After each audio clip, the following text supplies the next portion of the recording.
why it's really important to have a plan and understand what your goals are. In fact, my camel out there is suffering right now with a broken back. So I actually found Pepe when it was only a couple of hours old, and I'm like, oh, this is a funny meme. Oh my god. Yo! Who is this degen? The old man is swing trading over years at a time. And it's like, that's where the real money is made. The answer is a permanent loss. With single-sided staking, you don't have to worry about impermanent loss. Really, at the end of the day, it's just the matter of a macro market. It's just what happens. If you're aware, if you're disciplined, you can hone that into further financial growth. Financial freedom, so we can actually live life and not have to be constantly living paycheck to paycheck. I mean, that's the ultimate goal, more or less, right?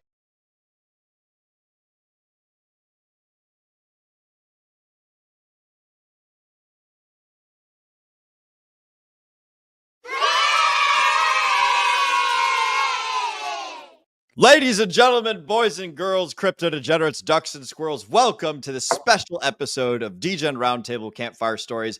I will be your host for tonight. My name is Will Stevenson. I'm an iron worker that travels around the United States building TV towers and radio towers. And in my free time, I like to talk cryptocurrency and self-improvement to degenerates such as yourself, and also hang out with this fine gentleman right down under here. We are joined today by Dr. Alan Chen, who is not a doctor in crypto. He is a super cool pediatric radiologist who in his free time likes to help people unplug from the modern medical nightmare that we live in today. Dr. Alan Broski, how are you doing? What is new and exciting with you? Well, happy Easter, everyone. He is risen indeed. It's great to be here. I'm up for a nice campfire story / bedtime story. I always like one of those. And one of these days we should do this stream in front of an actual campfire. I think that would be super cool. We can totally make that happen.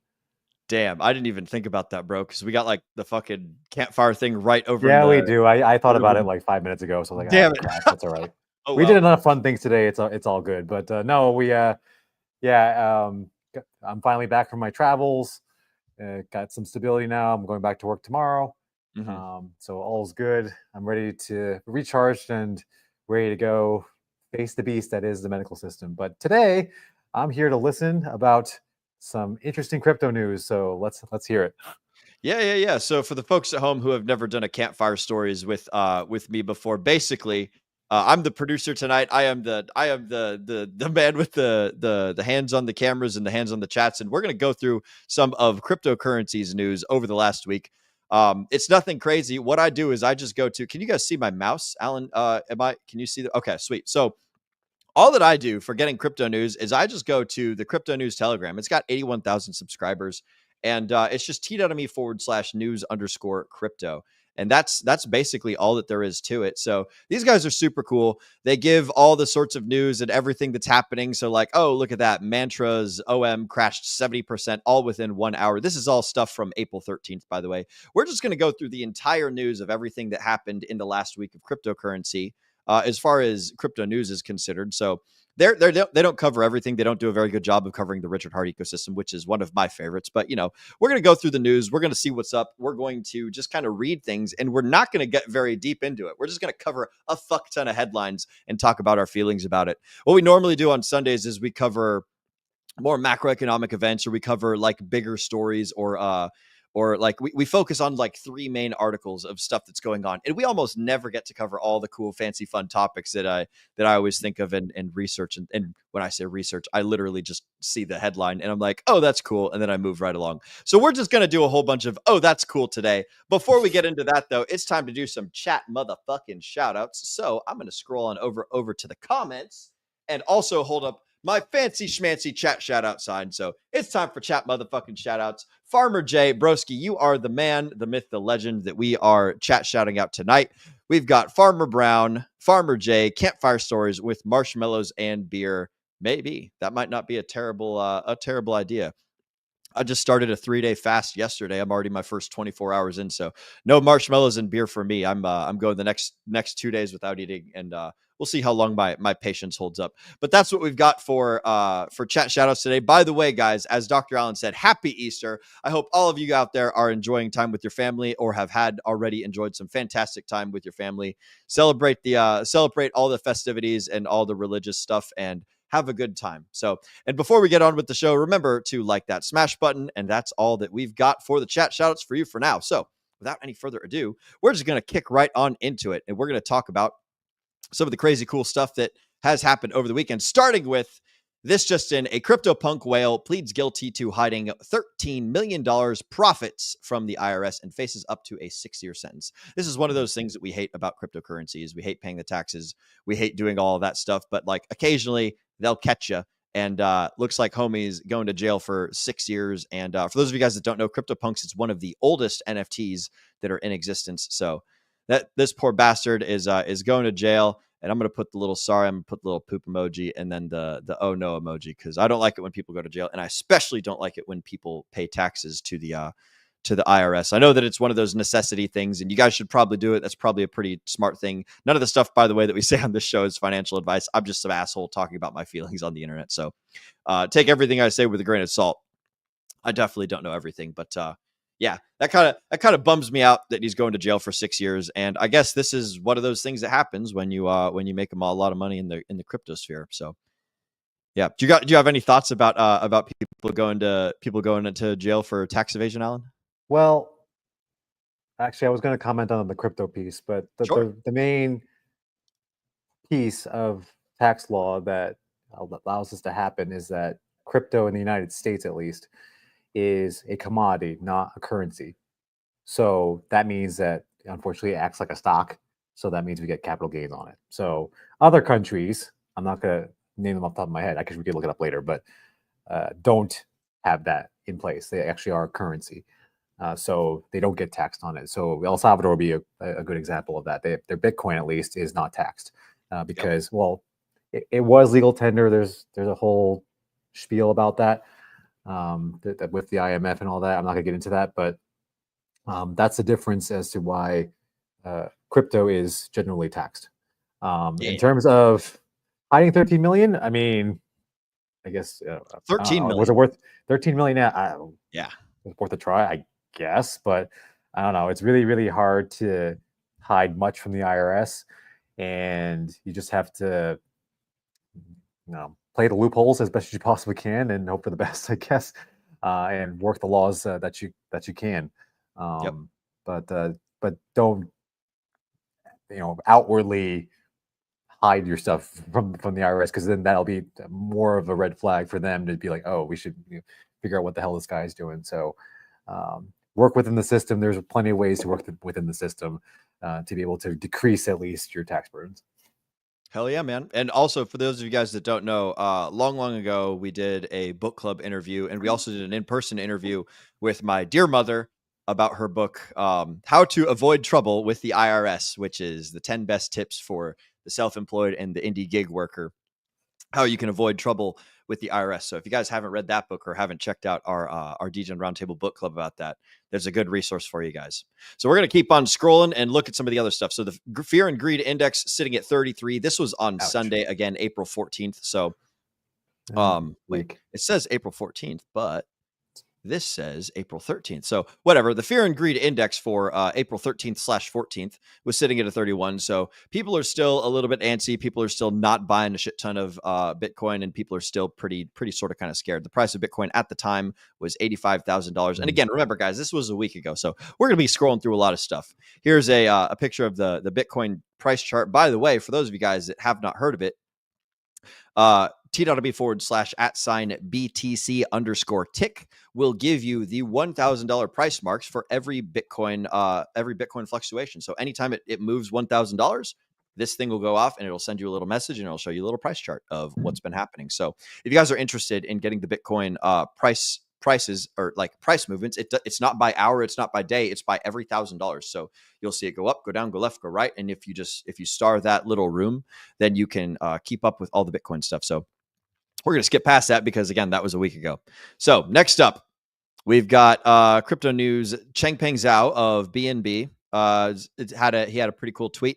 Don't chase narratives, stick to the fundamentals, projects with users, revenues, and profits. Easy peasy lemon squeezy. That's some good advice from our good Chinese Canadian friend, Mr. CZ. So remember, guys, stay on top of the fundamentals, and I'll give that a nice little thumbs up and a heart emoji. And a lot of people give it the clown. That's hilarious. All right. Next up, we've got OKEX, which is an exchange. The OKEX CEO Star said that the OM collapse is a big scandal in the entire crypto industry. I don't know a whole lot about that, so I'm just going to skip right past it. But I think that that was the price chart that we were looking at earlier. Yeah. This bad mamba jamba done did a 70% down in a big giant fell swoop. So whatever happened there, let's see. All on-chain unlocking and recharge data are public. The collateral and liquidation data of major exchanges can be investigated. So I don't know what it is. I don't particularly care, but funny Ignorance and is bliss. clown. Same What's thing with that? PDI. Yeah. Ignorance is bliss. Same thing with PDI. I Yep. didn't have no clue Ignorance about is that. bliss. Yep. Just don't worry about it, and you'll be okay. Yeah.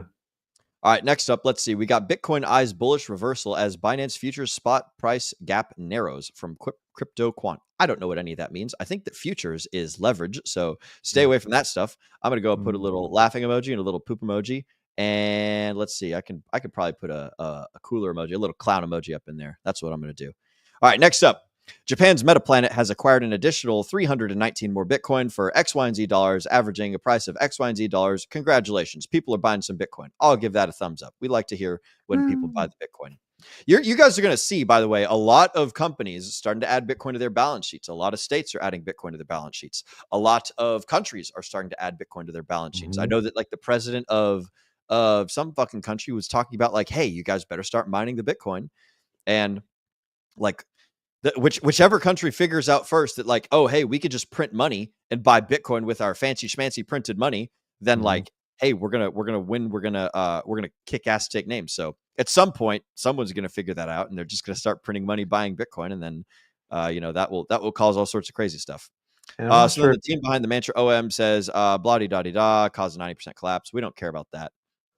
But yeah, one thing stay away about from changes. about crypto in the US is that Trump was the first president that was pro crypto in general. Oh yeah. He was actually originally anti crypto. So the fact that he's now pushing, I think is ETH and BTC, I believe.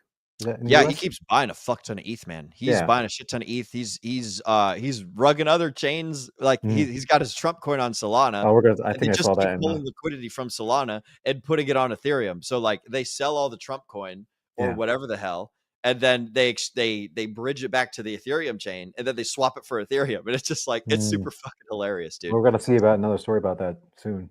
Yeah. And he's also got his World Liberty Finance project, which I don't know anything about other than like you can't send or sell the coins or do other such things. So we'll find out what happens with that. But yeah, shout out to Trump and shout out to all the countries that are doing good things. All right, we're gonna move right along here and check this out. So we got Bitcoin options data shows that $100,000 call option has just become the most favored bet with a notional open interest of nearly 1.2 billion. I don't know what options are. Again, options are leverage, some sort. So stay away from leverage, guys. I'm going to put a little laughing face and a little thinking face and a little poopy emoji there. So yeah, it's hard to options in crypto is interesting. I haven't looked into that, but yeah, okay, whatever. Yeah, because you do stonks, don't you? I remember you and our friend talking about stock stuff. Do you ever do leverage or anything like that, or do you just stick? I'm not that kind. No. I just stick to what I know. Good. No degens here, ladies and germs. Excellent. Well, yeah, I mean that's a nice principle. Just stick to what you know, and you'll do okay. Yep. That's definitely. Learn what you're doing. Yeah. So here we go back to the Trump meme coin. The Trump meme coin is set to unlock this week on April 18th, which, as you guys know, is 2 days ago.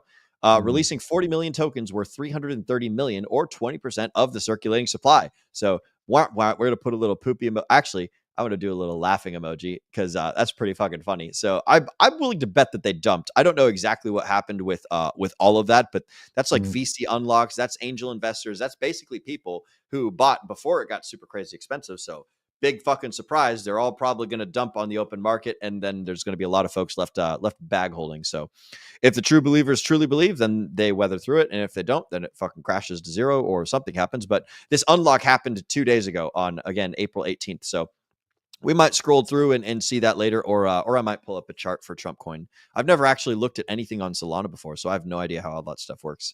But yeah, that's pretty funny. We were just talking about that. All right, next up, we've got JP Morgan rolling out 24/7 blockchain payments in British pounds, adding to its euro and dollar options. Oh, that's interesting. Excellent. Yeah, so JP Morgan 24/7 blockchain payments in GBP, EUR, and USD. That's fucking that's That covers most of your markets. Yeah. yeah, JP Morgan is the that's like the banking cartel, you know. That's like Federal Reserve. That's all the stuff. So that's that is interesting to see. Those are the guys that actually own Circle, which owns Rabby, and DBank, which are the gentleman that Oh, they own dropped. Rabby? Shut up. Yeah, Circle owns Rabby, and Circle owns they own the company that owns Rabby. So like it's all a subsidiary of JP Morgan. So like MetaMask, Rabby wallet, like all those things are controlled by they're not controlled. It's software created and you know originated from I don't know if MetaMask is owned by Circle, but I know that Rabby is. So yeah. Okay. They do DBank and DBank and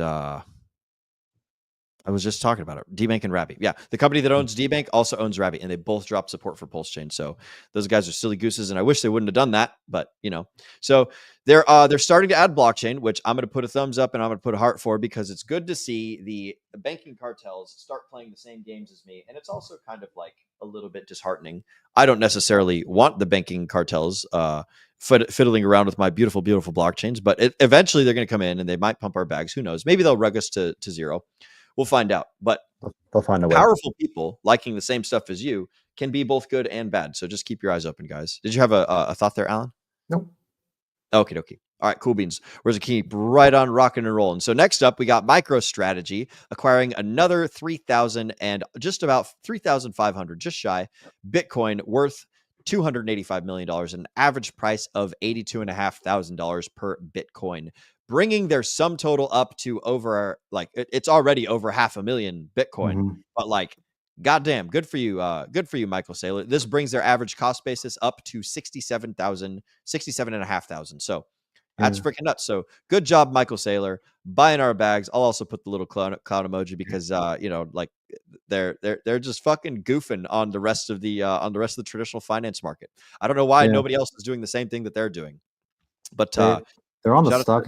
Yeah, they're on the stock exchange, by the way. So I'm checking their stock right now. Okay. Oh, MSTR. Yeah. Or STR, whatever MSTR. it is. Okay. Yeah, MSTR. Okay. They're sort of bounced back from the downturns that we just had.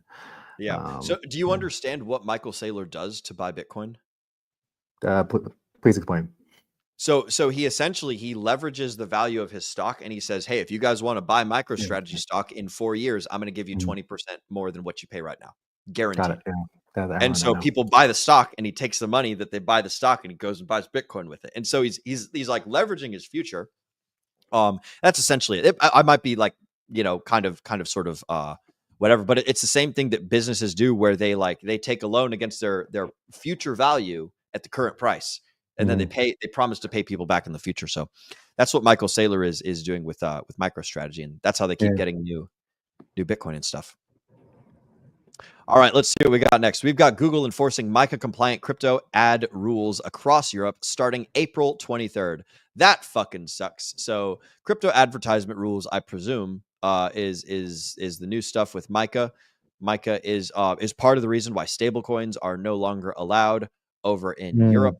So, yep, sucks to suck. Sorry, European Union, but Google's enforcing it. So Google is enforcing the advertisement rules. So that blows. Whoop-de-fucking do. So yeah, you get a poop emoji, laughing emoji, and a cloud emoji for that piece of news. Next up, we've got Kraken, one of the cooler exchanges. Kraken announces initial rollout of U.S.-listed stock and ETF trading eligible to U.S. clients. So that's pretty neat. So I think that if I understand that correctly, they're going to be offering stonks and ETFs on their exchange. So not only will they be doing cryptocurrencies, but also the old TradFi, if I have that correct. But again, guys, this is just Campfire stories. I'm not looking into these. I'm literally just reading headlines. So that's all we got. If this interests you guys, then go check it out. I mean, I wonder why they would do that. That sounds very complicated. I don't know. Here's what I'll do. I'm gonna break character. We're gonna copy selected text, and then I'm gonna just throw that copy paste into Google. And let's see. So the first thing that shows up is Yahoo Finance. According to the company's Monday announcement, Kraken has begun rolling out commission-free trading for more than 11,000 listed stocks and ETFs to clients in selected states, including New Jersey, Connecticut, Rhode Island, and 7 others. That's interesting. Well, I guess they're expanding their clientele. So now the Yeah, I people guess so. in the traditional finance world can get their stonks and ETFs on Kraken cryptocurrency exchange. So I guess they that's can pay the stocks with crypto. Maybe what's that? they can fund the stocks with crypto. I guess Yeah, that's they it. can fund the stocks with I guess, crypto. They can fund the stocks with company holdings, or they Yeah. might already just have them. Who knows? Yeah. But yeah, like it's like, you know, the banana store is now also selling bread. So it's like, oh, we don't just buy bananas here. We can now buy bread too. All right, cool beans. Maybe like now we can get all the people that just eat bread and don't eat bananas, and we can get them as clients. So I think it's pretty nifty. I'm not going to use it. You know, I'm not a big fan of stonks and things, but hey, it's good to see more tools in the toolbox. So next up, we've got the SEC, the Security and Exchange Commission, delays staking for the Grayscale Spot Ethereum ETF. So I don't really know what that means, but I don't like the SEC. So they get poopies, emojis, and clowns and thumbs downs. So fuck you, SEC. You guys don't get a hangout over here. Next up, we've got some stuff for Solana with Canada. Canada sent to launch Solana ETFs this week after regulatory green light from Eric Balchunas. So cool stuff. I don't really care, but you know what? I'm happy for you guys up there in the Great White North. So there you go. We've got some more Bitcoin hitting prices and things. So Bitcoin hit $84,000. Excuse me. Again, guys, remember this is April 14th at 10 a.m. So you know, take it with a grain of salt. Yeah. What's the price right now? Let me see what the price is right now. What the price is right now? Okay. Yeah, what's the price right now? 85,467. 85. Oh, look at that. It's gone up and it's gone down over the last week. Hey, you know, like we've been hovering in the zone for a fucking minute, man. Yeah, water's wet. What else to do? Yeah, exactly. The water is wet, and we're just doing some campfire stories. So, if you guys are looking to buy Bitcoin at a price that is around $85,700, then hey, now's the time to do it. If that's what you want to do. Again, no financial advice. So next up in this little smorgasbord of news stories. From FinWatch, breaking: Trump says that the markets become very strong once they adjust to the tariffs. Well, I guess we can see what happened with that. I don't really know because I don't pay attention to the U.S. markets or the tariffs or anything. That's kind of out of my wheelhouse. But I guess we'll see. That was like a week, or that was on Monday. So I guess we'll see what happens with these tariffs. I'll say this about the tariffs real quick. Yeah.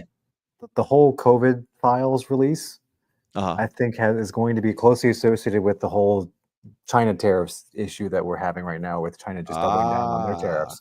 Because now that the files are saying that it's China's fault, multiple countries will be able to go into a lawsuit and then be able to go after China and then take them down that way. So I think that was timed for this purpose. Now, I have some other issues with the whole COVID files thing, but I think that's the play currently as we speak, is to have China back down because of what they just released. Oh, that's interesting. I like that theory. That's a good campfire story, Doc. I like that. Yeah, fuck yeah. But I mean, the other stuff related to the health thing, I mean, bottom line up front, I told you so. Yeah, exactly. If you guys have been watching, Unplugged MD on YouTube or Your Health Unplugged on, excuse me, Your Health Unplugged on YouTube. If you guys have been watching Alan's channel, you'll like, none of this stuff is news to you. This is all like, we all knew that it was a bunch of bogey, lab leaks from the beginning. And when I say new, it's like it was like the most logical inference that that seemed like it held any sort of weight or anything. Speaking of logical inferences and cool things and whatnot, we've got another gentleman has joined us. We've got Hex Glenn. Happy Sunday, guys. Happy Sunday to you too, Mr. Hex Glenn. I didn't see that earlier, so happy Sunday, broski. Glad that we could have you joining us here on this fantastic Campfire Stories Sunday, and happy Easter to you, broski. We're going to go ahead and carry right on with these fantastic news little thingamajiggers.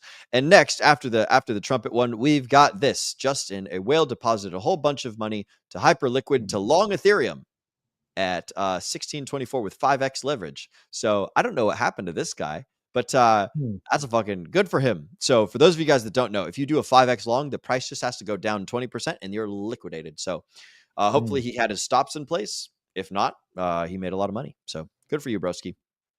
But yeah, that was back on Monday. So Hmm. I'm curious what happened with Homie there. So good job. $6 million of $6 million that's a big old chunk of change. So best of luck. And I guess we could look up what happened to it, but I'm not terribly interested. Next up, we've got Celestia introducing Mammo 1 public testnet, enabling a whole bunch of data. Oh, permissionless data throughput. Okay, that's pretty nifty. So people can transfer a shit ton of data on Celestia. I don't really know what that means, but it sounds cool. So I'll give it a like, a heart, and a fire. Very nice. We got Bitcoin hopping back up to $85,000. Again, this is Monday around 1 p.m. Central. So just keep that in mind. Next up, we've got news that Eric Trump will be attending the Token 2049 Dubai crypto event. So pretty cool. Token 2049. I don't know if it's called 2049 because that's like wow, like 20 years from now. 20 years away. So I don't know. Maybe that's just the name. But cool beans. It's good to see Eric Trump doing stuff. So even if it's 20 years from now, it's probably not 20 years from now. I think they're predicting the future. So Token 2049 Dubai event. Let's see if we can look that up. I don't know. It's probably this year. I'm probably just missing some ridiculous. Well, it's like an agenda, I think. So real quick, Token 2049 Dubai 2025 is a premier crypto and blockchain conference happening April 30th to May 1 in Dubai. It's a global event bringing together 15,000 people. Okay, expect founders, executives, investors to share insights on Web3, DeFi, NFTs, and more. Speakers like Balaji Srinivasan, Arthur Hayes, Justin Sun. I don't know who any of those people are. Yeah. And side events including meetups, workshops, and will transform Dubai into a crypto hub for the week. So yeah, well, I mean, Dubai is a pretty good crypto hub in general. Yeah, they've done a lot. They have some, it's if you want to move crypto, you can definitely do it in Dubai. So yeah, they're trying to lead the way in that regard. It looks like. So that's 10 days from now. Nifty. All right. Well, cool beans. So I guess if you guys are going to Token 2049 Dubai, then you might see Eric Trump and he might be speaking and hanging out. But some of the other names we were mentioning, Arthur Hayes, he created an exchange that ended up doing a whole bunch of bad stuff, but he's a Bitcoin billionaire. And then Justin Sun, he's the guy who I believe that he's the creator of the Tron chain. So if you know anything about Tron, then that's Justin Sun's project. Damn. Okay. But nifty. Eric Trump over in Dubai. All right. Next up, we've got this is a response to Canada's Solana ETFs. So Cool Beans are set to launch their ETFs this week. Blah, blah, blah, blah, blah. ETFs will include staking. I don't care about that. Whatever. I'll just give it a laugh and a poopy emoji. It's probably cool, so I'll give it a heart. So you get a heart and a poopy and a laugh. Next up, we've got HK Asia Holdings Limited, publicly traded. HK Asia Holdings bought 10 Bitcoin worth $800,000 for its balance sheet. Congratulations, guys! You got 10 Bitcoin. It's a pretty small amount, but I'll be happy for you. So good job. We've got some trending coins that we don't care about. Those are basically just like, hey, if you're looking at things that are pumping and dumping, then these are pumping and dumping. Next up, we got Kyrgyzstan has signed a memorandum with Binance co-founder Changpeng Zhao to collaborate on blockchain infrastructure and education. That's pretty cool. I like it when people are learning. So very nice.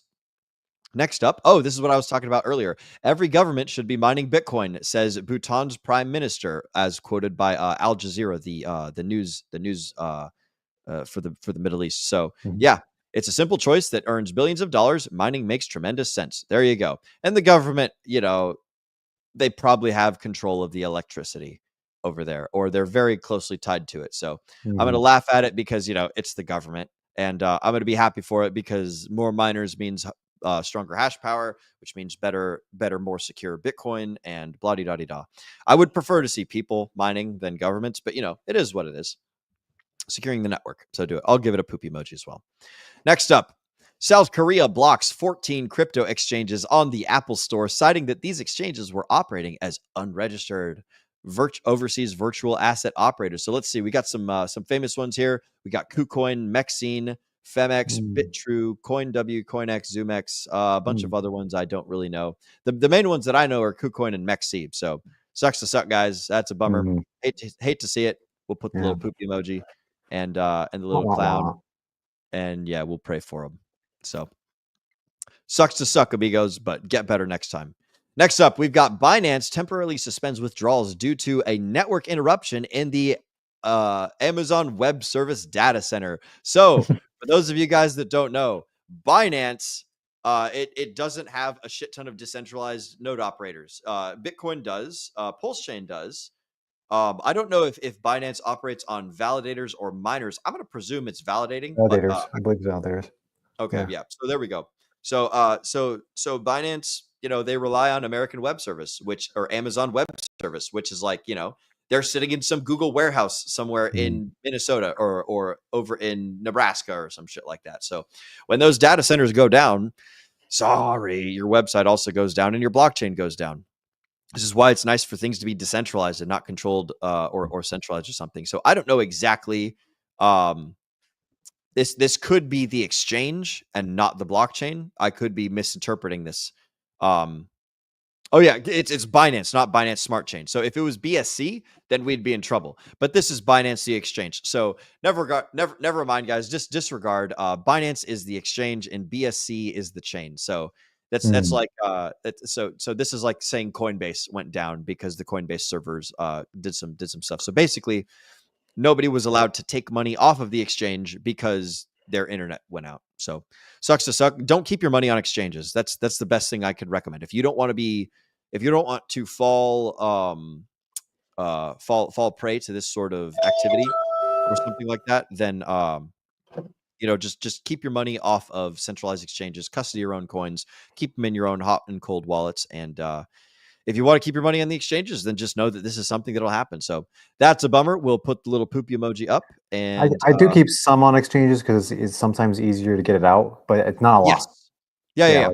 Yeah. Be fast liquid exchanges. Yeah. This so it's Feel like like a bank. it's good to keep some money in the bank. It's good to have some gold coins in the closet. It's good to have, cash in your pocket. And it's good to have most of your savings in whatever thing you decide is the thing for you.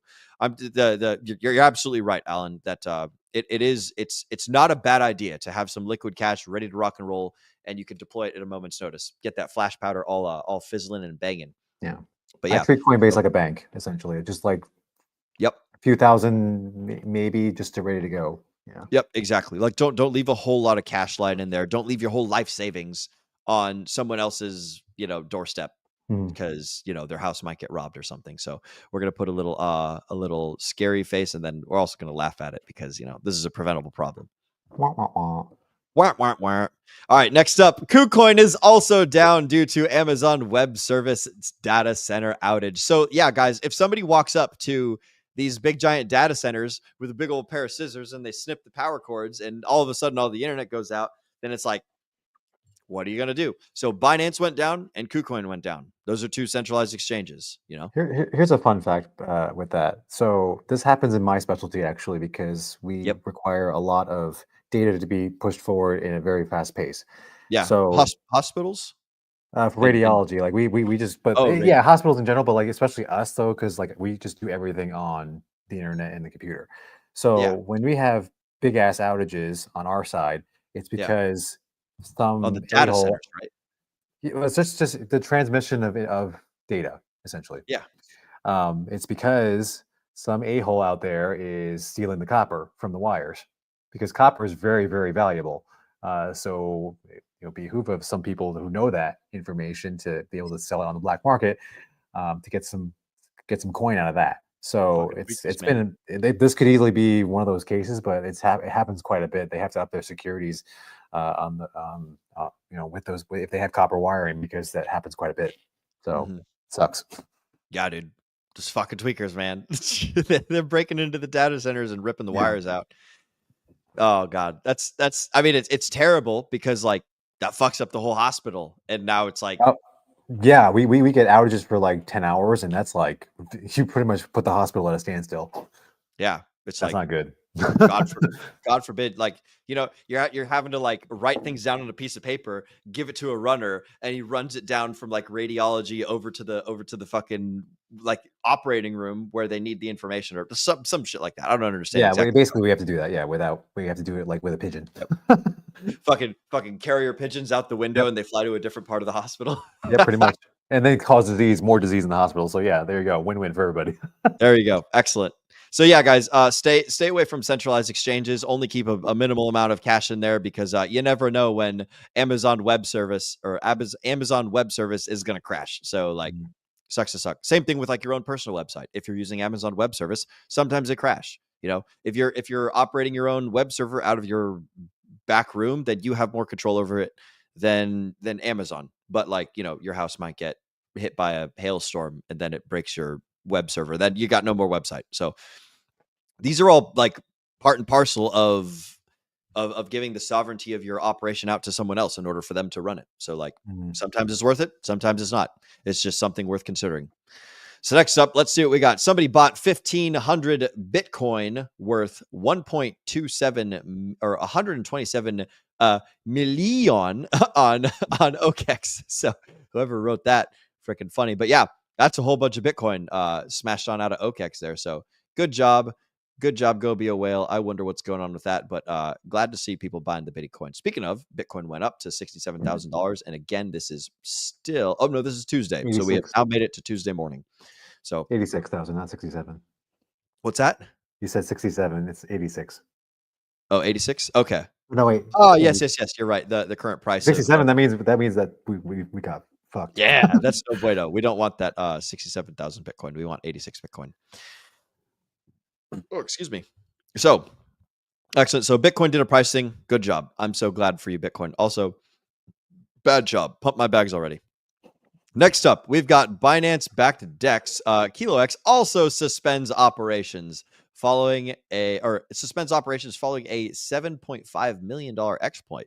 Uh-oh, that's no bueno. We'll put the laughing emoji. We'll put the clown emoji. Bueno. And then we'll laugh again. Oh, wow. Next up, we got a market overcap. We got Bitcoin at, it doesn't really matter because this was, fucking Tuesday. So there you go, guys. Prices did stuff. Thumbs up. Next up, another price update. Cool beans. We'll put a little heart. Bitcoin went back down to 85 after it was at 86. Again, this is still Tuesday. Okay. Next up, we got ZK Sync team identifying compromised admin account that took control of $5 million worth of ZK Sync tokens. That's not good. Avoid ZK Sync, guys. I don't know what ZK Sync does. I think it's something about a new testnet for Ethereum. So that sucks. That sucks. Compromised admin account. Keep your keys safe, boys and girls. Don't save your keys on the cloud. I have no idea what caused it, but there we go. Next up, we got Pudgy Penguins launching a Solana validator in collaboration with Sol Strategies. Good job. I don't really care, but we'll also laugh at it and put a poop emoji. So next up, we got Trump is open to banning stock trading by members of Congress. Well, I mean, here's the thing. People are going to do the stuff. So you can ban it, you can allow it. It's going to happen either way. The government's going to do some shady shit. You can try and stop the government from doing shady shit. In fact, you should try and stop the government from doing shady shit. But the fact that we're learning about it and reading about it, it's not going to make a difference. We can't stop them from doing it. They'll just probably tell their sisters or their cousins or their niece twice removed. Be like, hey, why don't you here's $100. Why don't you go invest in X, Y, and Z and just let me know how it works. And if it turns out great, then maybe give me a pat on the back, maybe go buy me a sandwich or something. So nepotism runs deep. Yep, nepotism for sure. Bitcoin did another price move. Good job, Bitcoin. Top trending coins. I don't care. Actually, I'm going to put a poop emoji. There we go. 21 Shares filed an updated S1 application for a spot Polkadot ETF. Good job. I'm so proud of you. Just kidding. I don't care. Polkadot, you guys need some work. The Polkadot's been doing a whole lot of nothing for a long time. So good job, Polkadot. No one cares. Go build stuff. Next up, we got Fear and Greed Index dropped down to 29. It was at 31. This is again April 16th, 2025. We're currently on April 20th. So shout out, by the way, 420. It's happy 420 today. Lots of cool people's birthdays today. I think, oh man, I can't remember. There was some really cool celebrity birthdays that I was looking up a long time ago. There's some famous people that I'm not going to name on YouTube that also had a birthday on 420. But happy 420. You guys get to light it up and smoke a blunt on Easter Sunday. Actually, don't smoke a blunt. That's illegal. Don't do that. We would never give you advice. We're definitely not degenerates. Okay, here we go. Just George Takei. George Takei. That's right. Yeah, Jessica Lange, Andy Serkis, Clint Howard, Carmen Electra. Ooh, Yep. I haven't heard her. Andy Serkis. That was the voice of Smeagol in The Lord of the Rings. Very That's nice. correct. That is correct. Carmen yes. Electra. Carmen Very good. Electra, Joey Lawrence. Oh, that was way back when. That's Yeah. like my era. That's like the only people I can recognize right Yeah. now. Don't name off the spicy one. We'll just let the folks at home figure The that one spicy out one. for yourselves. Yeah. I have don't no worry idea about what it. you're talking about. That's all right. Good. We're gonna move right along onto the next story. Crypto exchange OKEx expands to the U.S. and establishes headquarters in California. Good job, guys. I'm very happy for you. I don't know if it's gonna be good or going to be bad, but I like seeing crypto in the States. So there we go. Next up, we got the Semler Scientific proposes up to $500 million in securities to support corporate. I don't give a shit about any of that. Good job. Thumbs up and a little poopy emoji. Yeah. Woohoo. Corporate growth and get some Bitcoin. Very nice. Yeah. Unless they're buying Bitcoin, then that's cool. Good job. And, you've deserved that thumbs up. We've got Bitcoin stored on hardware wallets like Blockstream Jade could be exposed by chip bugs. So if you guys have a Blockstream Jade, then be aware the chips might be bugged and you might have lost some bitty coins. So write that down. Give them the poop emoji. Thumbs up. We understand. And we're going to, shouldn't have done that. Go right back. All right, there we go. Next up, we got the Mantra guys. They plan to burn all of his team's token in order to win back the trust of the community, of the network community. That's fucking hilarious. You guys cannot win your users' trust back after like a shit ton crazy rug happened. So yeah, I'm going to rug all the team's tokens and just like send it all to zero because there's a fucking negative 70% thing on the chart in like a couple minutes. So that's a bummer. You guys have already damaged your reputation. I don't think you can win that back, but you know what? Maybe there's something to be said. I suppose we'll see what happens with Mantra's future. Next up, Binance Smart Chain completes its 31st quarterly BNB token burn, destroying a total of 1.5 million Binance or BNB token worth approximately just shy of $1 billion. So shout out to Binance. Binance burns the BNB token quarterly, apparently, and that's a fuck ton of BNB that's been burned. So through the lifespan of Binance Smart Chain, they've burned almost $1 billion worth of the token. So, it's worth $1 billion right now. All of the token that's burned. So good shit, Binance. Like to see it. We like to see the chains burning their own tokens. Yeah. Making the supply more coolio. So next up, since March 5th, the number of addresses holding between 1,000 and 10,000 Bitcoin has increased from 1944 to 2014. Very nice. We've got more Bitcoin whales. So that's pretty damn cool. Or no, those aren't Bitcoin whales. 1,000. I don't know what a Bitcoin whale is, but like you'd have to have I think 210,000 to be a whale. So these guys would be sharks or squids. Dolphins. It might be dolphins. I can't remember. They're one of those sea creatures, but yeah. So good job, guys, holding between 1,000 and 10,000 Bitcoin. Very, very nice. God damn it, Farmer J. I'm not going to read that. No, we're not going to read that one. No comment. We've got a whole bunch more whales, so we're happy about that. We'll give it a thumbs up, and we'll also laugh at it because that's not what a whale is. So let's see. Next, we've got Brazil. Melius proposes to Bitcoin buying strategy, plans a May 6th shareholder meeting to change corporate purposes and adopt Bitcoin as the main treasury asset. That's pretty cool. Those are words, though. We'll see what happens. May 6th, guys. Mark it on your calendars and take a look at Brazil. Cinco de Seis.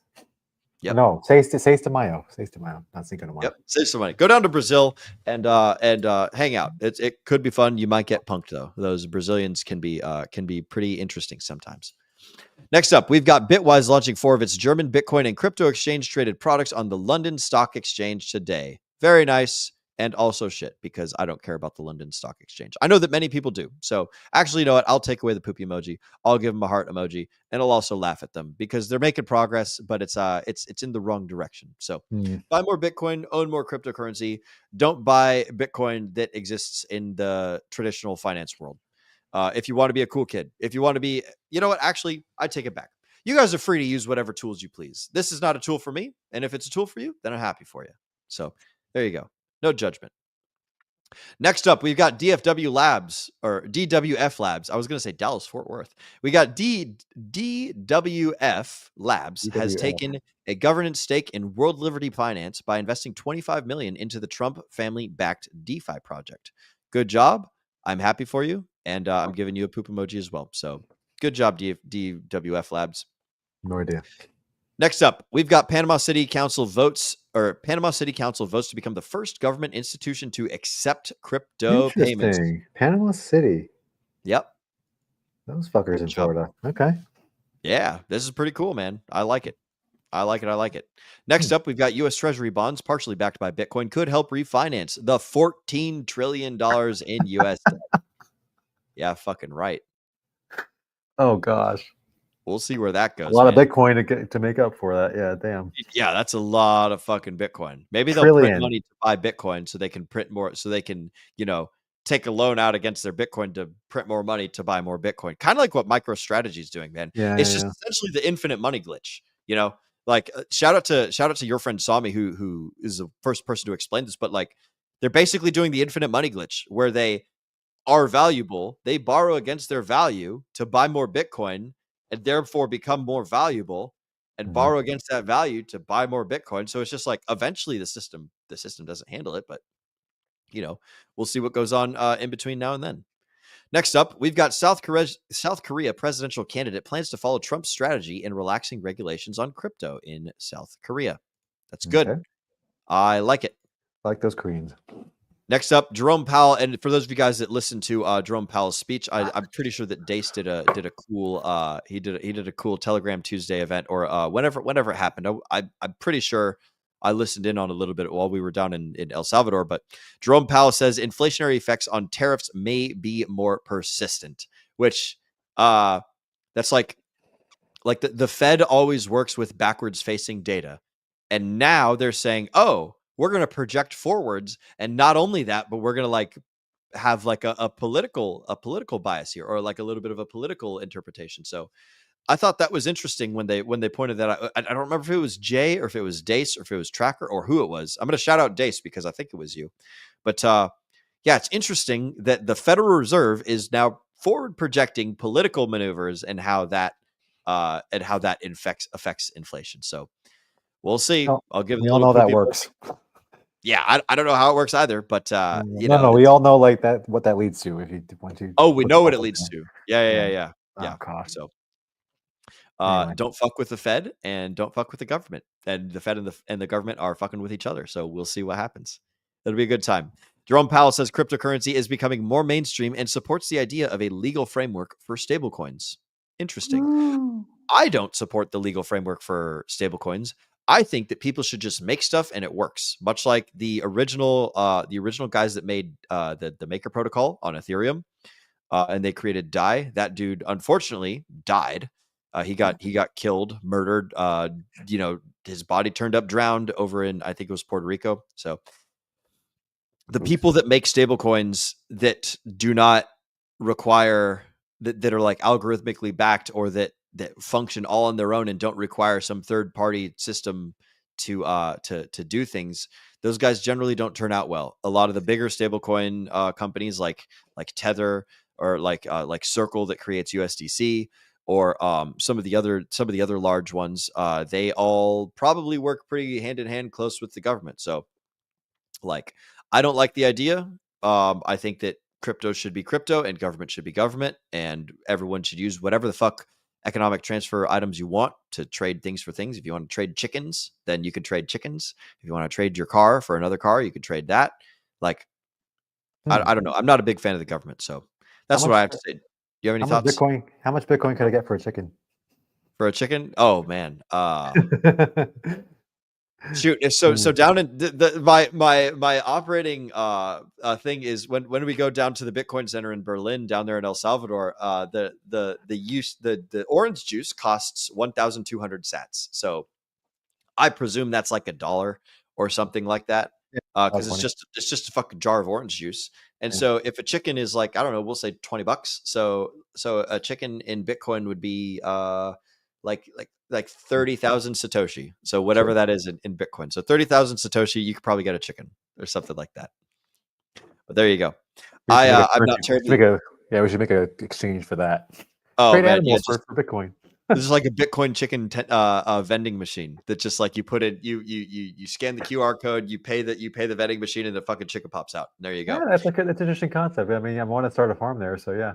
Yeah, there you go. And like you can Bitcoin. even turn the vending machine into like a rotisserie, so it cooks and cleans and kills and cooks the chicken, or like not in that order, but you get the idea. Butcher the cow or whatever. Yeah. Yeah, Bitcoin into the rotisserie chicken vending machine, and then voila, Bitcoin to some roast chicken. There you go. But that's enough about that. We're gonna get back to the news. I'm gonna put a little poopy emoji, a little laughing emoji, and a little thumbs up emoji for Jerome Powell talking about stablecoins. I like that he's talking about them because he's breathing more life into them, but I don't necessarily like the stuff that he's saying. Next up, we've got stablecoin transaction volumes eclipses Visa for the first time in 2024. So this is fan-fucking-tastic. I'm gonna click on this, and then I got to let me see how I can share my screen differently. Present or invite image file. Oh, stop screen share. So I'm going to stop my screen share, and then I'm going to do it again. Share screen. Select this thing and share it. Boom. There we go. So look at this, guys. Check it out. Fucking up until 2024, stablecoins and Visa, like credit card stuff. Credit card has always outspent all the stablecoins. Wow. We had a short period of time in 2022 where it like went higher than 2023, but we are doing way more stablecoin transactions now than we're doing credit cards. So is it CBDCs? Is it stablecoins? Like, are you doing crypto? Are you accidentally doxing your wallets and then, sending it places? Like, I don't really know, but it's interesting to see that there's more cryptocurrency usage now than there is credit card payments on Visa. So that's pretty damn cool. I freaking like it, and I'm pretty stoked to see that. So it wasn't that long ago where like I think there was a statistic on like only 15% of people actually even use crypto. So it's definitely gone up since then, huh? Oh yeah. It's I think 15 something like, it's a pretty damn low number. Like of the total world's population, not a whole lot of people do the. It must be going up. It has to be going up now. Yeah. Oh, for sure. Or people are just like getting wealthy or something, but that's freaking cool to see. I like that. So I'm going to put the fire up. I'm going to put the fire. I'm going to put the heart and the thumbs up. Very nice. Panama City. We already saw that. Good job. I'm so happy for you guys. Van Eck to launch ETF node on May 14th, including the 3060 digital asset related stocks. I don't know what that is. So I'm going to put a poofy and I'm going to laugh. Do you know what that is? Nope.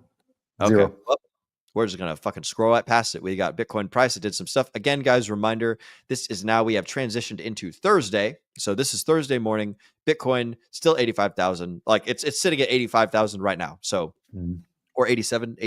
It's something around there. Yeah. It's in the 80s. So don't worry about it too much. 85,000. Yep. Then we've got some Bitcoin and some Ethereum ETF inflows and outflows. It looks like Bitcoin and Ethereum both had outflow direction for this little time period or whatever. Oh, dude, actually, this just in is now at 86,000. It's almost 87,000. It just went up like by a lot, like not that long ago. Very nice. That's weird. Bitcoin at 87. Are we going to break 90 on stream tonight? Wouldn't that be cool? I would like to see. But yeah, that was a huge hike actually. Okay, yep. Anyway, wow. Oh man, speaking of hikes, we've got a whole bunch of people hiking on into our chat. So we're going to do a quick little round of chat shout outs. Looks like we've got some folks rolling on in here. Shout out to you. First and foremost, we've got Miss Crypto Stylist. Good morning, Miss Crypto Stylist over there in South Korea. It's good to see you, ma'am. Good morning, DGen, she says to us. We've got Farmer J again. Don't forget to smoke a blunt with your local dealer. Absolutely right or wrong. Depends on what you guys are into. So if it's legal, then go for it. If it's not legal, then, partake at your own risk. No financial or drug related advice on this show. We've next got up a good friend of ours, Crypto Sloth. Yo. What's up, amigo? Good to see you, Mr. Crypto Sloth. I hope you're picking out all the fantastic teeth and doing some great dental work. We've actually got on the channel with us right now. This is my good friend, Dr. Allen. Dr. Allen, meet Dr. Crypto Sloth. He is a dentist and he does teeth work and stuff. Super cool guy. He's also super knowledgeable about a lot of things happening in the cryptocurrency sphere in Pulse Chain and stuff. So if we ever have the opportunity, I'd love to introduce you guys. You guys would get along just fine. Oh, next up, we've got Mr. Crypto Sloth, and he's got a question. Is it okay if I ask a quick peptide question? Bit off topic. Absolutely, broski. Fucking send it. Let's hear your question. Go ahead and type it out into the chats, and if we get to it by the time that I'm done with the chat shoutouts, then freaking cool. And if not, I'll read one or two articles until we see that question. And there we go. Alan, go ahead and read that, and then let me know if you need to do any research on that while you're reading that. Yes, Dr. Alan. I will need to read. I will need to do some research on that real quick. But anyway, go ahead. Okay. Yeah. Go ahead and do your research. When you're ready to comment, just give me a wave or give me the magical signal or something, and we'll come back to that question. And look at that, BPC 157. There we go. Excellent. But we're skipping Mr. Alex Bannister. Mr. Alex Bannister over on X. Shout out to you, amigo. We like it when people come in over on X. Make crypto great again. Abso-fucking-lutely, broski. We like making crypto great. Crypto has always been great, and it's going to be great. It's always been great. I do think that Trump is doing a lot of stuff. So I'll go ahead and read Dr. Crypto Sloth's questions out loud right now for the folks at home who are on listening squad.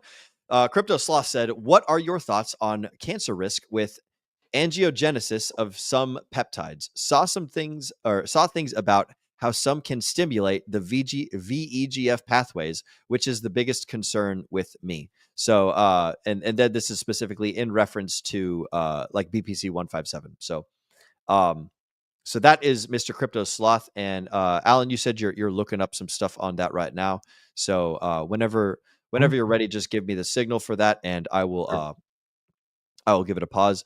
Next up, we've got a gentleman, the Function Island guys told me in a call to buy a DGen Roundtable token. I agree with the good men. I'm not going to say your name, sir, because I know who you are. But yeah, if you guys want to check out the name of this gentleman, he is a cool cat. He likes to shout out the DGen Roundtable token. I think probably because he's got a huge liquidity web tied to DGen Roundtable.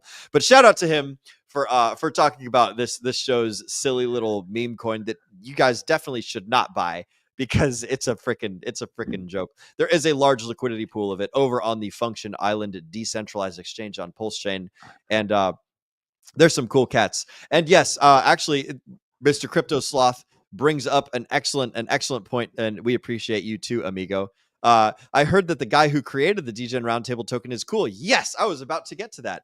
Matter of fact, Mr. Crypto Sloth here, this good doctor, I believe that he made this token for us before he was a doctor. So if you guys want to be a part of the DGen Roundtable meme crew and have a pre-doctor made token, we did a stream. I want to say it was December of a year and a half ago or something like that, where we made this, where we had Mr. Crypto Sloth on, or Dr. Crypto Sloth on. I don't know if you were a doctor yet. You'll have to remind me, but he was showing us how to create tokens using the GoPulse website. And part of the process, he was like, "Hey guys, do you want a DGen Roundtable token?" And we're like, "Fuck yeah, broski." And so he showed us like live on stream, "Hey, this is how you make a token." And so he made 69,420,404 tokens, because those are all fun and awesome numbers that I like very much.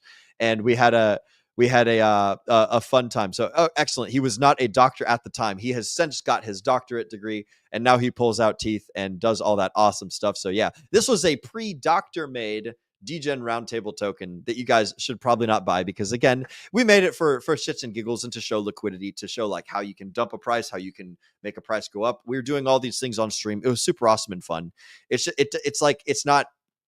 It doesn't mean anything for the channel. I went on Deck Screener, and I paid like the $300 or whatever to put in an icon and get like the support and write out the little description and stuff. So it's just a fun time. It's a bunch of cool degenerates and Farmer Brown.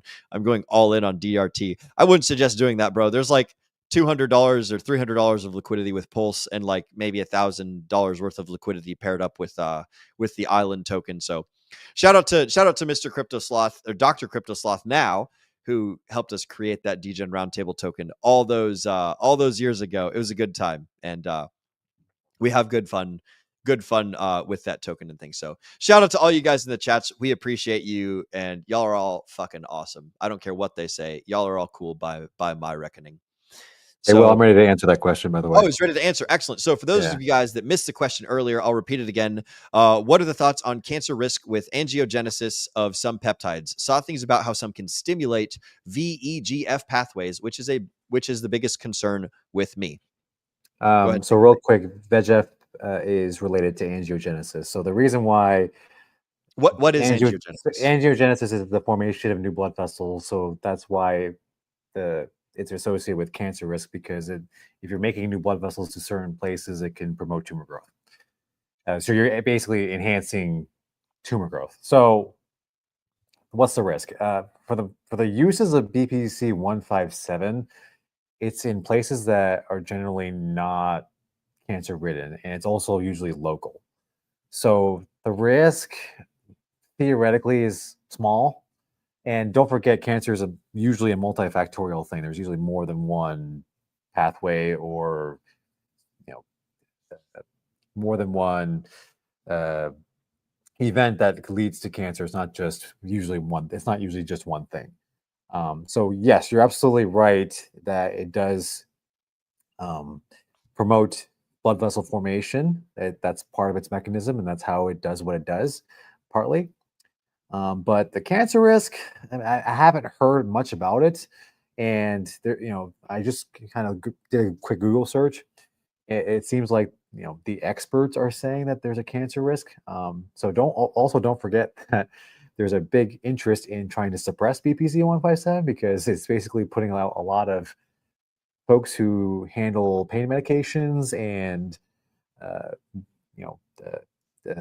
NSAIDs and whatnot. That whole industry is now looking at those peptides and trying to squash them as much as they possibly can.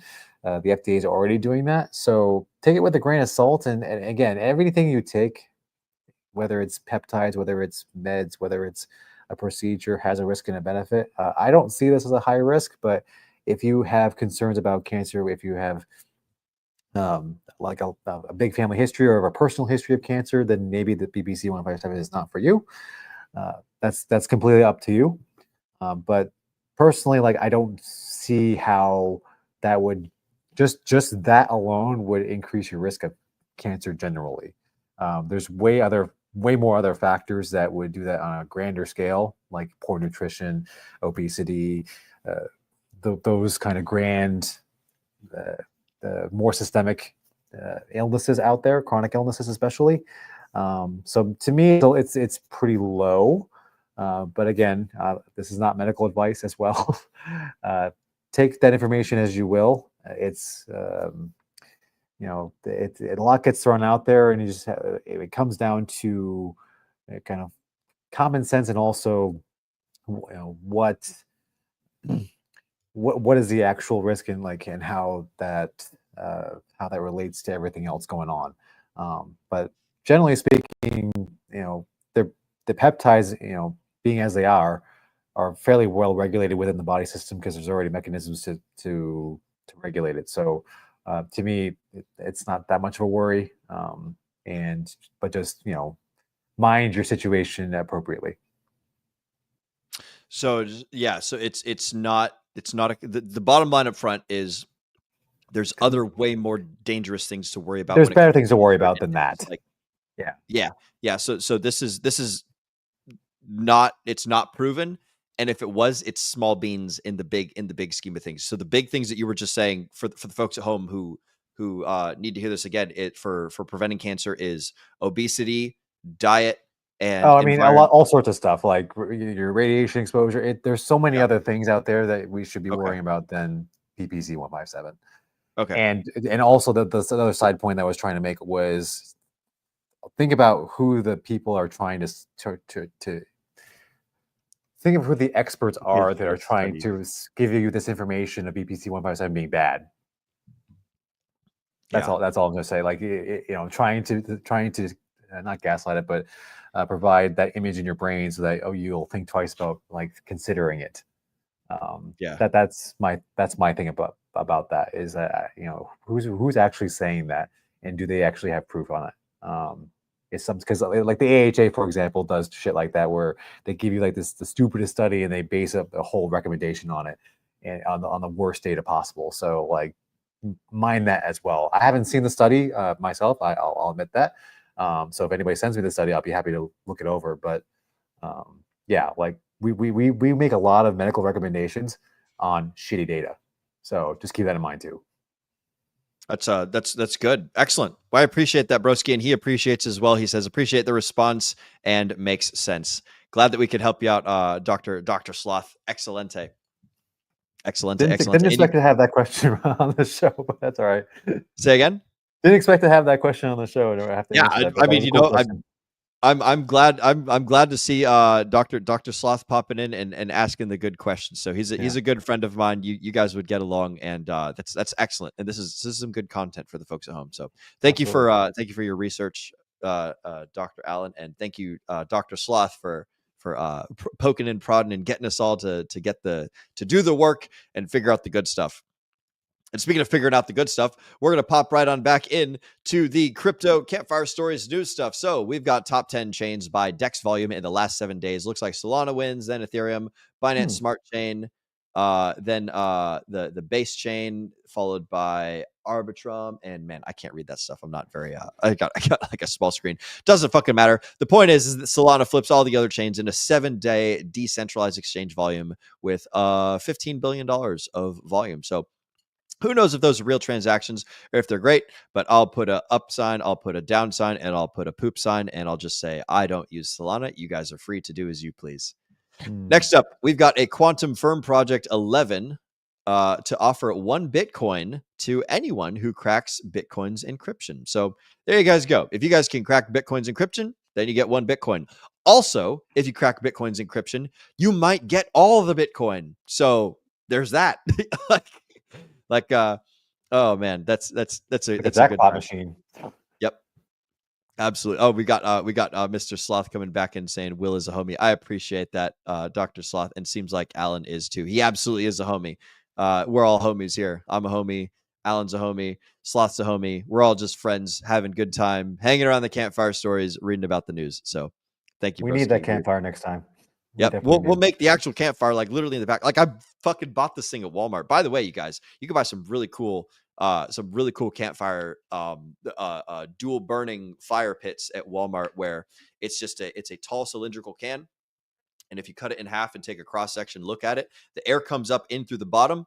Air goes in. Air then splits into 2 chambers, kind of like the vacuum seal that you have on your thermoses and your drink chillers and your coolers and stuff. There's a space for air to flow up, and then it flows out at the top of the fire, and then air also comes out at the bottom of the fire. So you have the fire and the embers burning at the base, and then there's air heating up on the side walls of this fire thing, and then the air is so hot by the time it shoots out the top holes that a secondary fire burns there, and it burns all the smoke away. So you get smokeless campfires. It's fucking awesome, dude. I love these things. So I got one of the tiny little camp ones, and then I've got like a big, like, regular size one that you can put actual logs in. So freaking sweet. We'd love to see it. Hey, Will, I just got a DM from a person watching the show who's a friend of mine. He's saying that it looks like I'm asleep. It looks like you're asleep? Oh, I wonder why it looks like you're asleep. For those of you guys that are wondering, Dr. Chen is in fact Asian, so we would appreciate it if you woke up for the folks at home. I gotta adjust the camera next time because I'm not asleep, guys. I promise. He's not asleep. He's just. I'm not sleepwalking either. Or sleep talking. Yep. Oh man, we fucking love you, amigo. He's saying, wake the fuck up. And speaking of friends popping up, I got my good friend Josh, Mr. Slide 180. Shout out to you, amigo. It's good to see you. He's raising a glass. I will raise a glass right back to you. I'm on a fast for 3 days, Mr. Josh, so I can't be drinking beer. It's only water for me for the next 48 hours. And actually, it's less than 48 hours now. I can eat it. You'll be there in no time. I can eat it in 44 hours. It's gonna be a good time. You'll be there in no time. Cheers to you, Josh. And your fantastic drift car you got in the picture there. I think you would enjoy hanging out with Dr. Allen as well as Dr. Sloth. There's nothing but homies in here. So homies telling Allen to open his eyes up, stop falling asleep. Homies asking us great questions and raising a glass. It's nothing but friendship here. We fucking love to see it. So, and speaking of things that we love to see, I don't think anyone's going to crack this Bitcoin encryption. And if they do, they're not just going to stick with 1 Bitcoin. They're going to probably take a lot more Bitcoin. unless you're like a white hat hacker. There's actually been people in the past who have pointed out flaws in Bitcoin's code, and they forked the chain. You know, that's where Bitcoin Cash came from. Is Bitcoin Cash was a fork in the Bitcoin chain where they're like, hey, we can mint as much as we want if we don't fix this, and so they're like, well, we're going to split it, and then Bitcoin Cash, and then Bitcoin. So there we go. It exists. Or it might have been Bitcoin Satoshi Vision. I don't entirely recall, but yeah, if you're going to get one Bitcoin for cracking the encryption, then it's like, that's a bit of a joke. So yeah, good fucking luck incentivizing people. But I think it's funny. And maybe they just did it as a joke. Next up, we've got Ethereum average network fee has reached to just 16 cents per transaction, hitting a 5-year low. Yeah, I will say, like I remember doing $65 and $70 swaps on Ethereum, and like bridging to Pulse Chain like costing like $150 sometimes, just because the freaking fees were so high. I don't know what Ethereum's been doing, or if nobody just cares about Ethereum and the fees are super low. So I mean, it's kind of cool. It's kind of funny all at the same time. So I'll give it a little bit of everything. I'll give it a congratulations for low transaction cost. We like low transaction cost. It's funny, and I agree. So there you go. Next up, we've got Trump criticizing Jerome Powell, saying his termination cannot come fast enough, and claims that the Fed should have lowered interest rates long ago. Wah, wah. This is all fucking funny. Like the government fighting the government fighting the money printer. You know, the banks are the government, and the government's the government. So I'm just gonna sit back and like eat my popcorn, watch the fight going on, and enjoy what's happening. Agreed. Next up, from FinWatch, we've got the ECB cuts deposit facility rate by 25 basis points to 2.25%, in line with estimates. I don't know what ECB stands for, but it's some country somewhere. So no more deposit facility rate. Or maybe it's not a country. I don't fucking know. But the price is now down from 250 to 2.25. So there you go. People are putting hearts, so I'll put European hearts. Central Bank. Oh, that makes sense. Okay. So cutting the rates means people can get money easier. So there we go. Money printers starting to go burr. Heart for you. Heart for you. Good thing. Yeah, that's a good thing. Yeah. Hell yeah. Next up, we got JP Morgan saying gold is attracting safe haven demand from both ETF and futures investors. Bitcoin is seeing the opposite trend, with JP Morgan pointing to falling futures interest and 3 months of ETF outflows. I want to remind you all, when they made futures for gold, what happened is they suppressed the price for 20 fucking years. You know, the big banks, the big financial cartels, they shorted over 2 times the supply of gold that existed. So like they said, hey, we're going to buy the option to sell more gold than exists. And in so doing, they suppressed the price of gold for 20 fucking years. So it's not something I would be surprised to see with Bitcoin. If Bitcoin futures are falling, if Bitcoin price is falling, it wouldn't surprise me to see that, you know, there's big players at stake doing silly things that keeps that price down. So just kind of keep it in mind. And gold attracting safe haven demand from both ETFs. So yeah, is gold the new Bitcoin? We'll find out. You can't carry it around in your pocket quite as easily, but you do not need the internet in order to use gold. You just need a scale and a knife and like a very accurate way to measure, you know, paying for your double quarter pounder with cheese using gold. So there we go. Next up, we got some more numbers, market sentiment. Basically, stuff is happening. Who cares? Is this Thursday? Yep, this is still Thursday. So we haven't even got to Friday yet, boys and girls. So more Bitcoin does price stuff. Some Bitcoin dominance hits 64%, the highest in 5 years. So Bitcoin dominance has just been chugging and chugging and chugging and chugging. If you guys aren't sure if Bitcoin is the king this cycle, Bitcoin is so far the king this cycle. I mean, look at that fucking dominance rising up and up and up. And again, this is measured by market cap. This isn't measured by like X's of gains. So like, this is just the thing that most people are spending the most money on. It's all going into Bitcoin. So there we go. I will give it a poop emoji because I like Hex, and I'll give it a star or a fire emoji and a heart emoji because I also like Bitcoin. So there we go. Good stuff. Next up, we got Binance saying that multiple governments and sovereign wealth funds have approached the company about creating crypto reserves. Excellent. I don't know if I would want them to hold or if I would recommend that they hold their stuff on a centralized exchange, but you know, you're free to do as you please. So there you go. Thumbs up. Next up, Janover has partnered with BitCode to accelerate Solana accumulation strategy via discounting locked blah, blah, blah, blah, blah, blah, blah. I don't know what the fuck that means, so I'm going to put a poop emoji. Bitcoin has hit a price.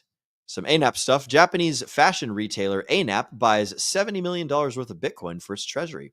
That's a lot of fucking Bitcoin. $70 million for a fashion retailer. So the global trend of Bitcoin becoming a reserve asset is irreversible. There we go. I'll put a thumbs up. We'll put a heart and a fire. So there we go. Here's some more trending coins today. This is basically stuff that gets you wrecked or is getting talked about. So there you go. Again, this is still Thursday, so take that with a grain of salt. Coinbase improves Solana support following user complaints and increases transaction throughput by fivefold. So that's pretty good. Coinbase is doing better job with Solana transactions, and we like to see it. So we'll give them a thumbs up. Not that I care about Solana, but I do like seeing the tools getting better. So there we go. We got the Fear and Greed Index at 33. Again, this is updated April 18th, so that was 2 days ago. We don't really care about that because that's past information. Next up, we got the total value locked in real-world assets has surpassed $10 billion, continuing its growth trend. So if you own real estate that's been tokenized, if you own stocks that have been tokenized, if you own, I don't know, a tokenized fucking mousetrap, then congratulations, you have a real-world asset kept track of on the blockchain. So good job. $10 billion, and it is growing. So I don't really care, but I like to see tools get better. Next up, A16Z invests an additional $55 million into Layer 0 tokens with a 3-year lockup. Good job. I don't care. We've got Galaxy Digital proposing multiple election stake weight. Fucking boring. I don't care about that. Solana stuff that means things. Ooh. But something I do very much care about is people joining the show. We've got Funkmaster Hex. Ladies and gentlemen, good evening. Good evening to you too, Mr. Funkmaster Hex. Cheers to you, sir. The Trailer Park Boys Julian of the cryptocurrency pulse chain Hex space. So it's good to see you, Funkmaster Hex. Welcome to the stream, amigo. It's always good to see you there, clinking that glass up. I think you and my good friend, Mr. Slide, Josh 180, would get along quite well. Excellent to see you. Moving right back onto the news, we've got next Hashkey Capital launches Asia's first XRP tracking fund for institutional investors.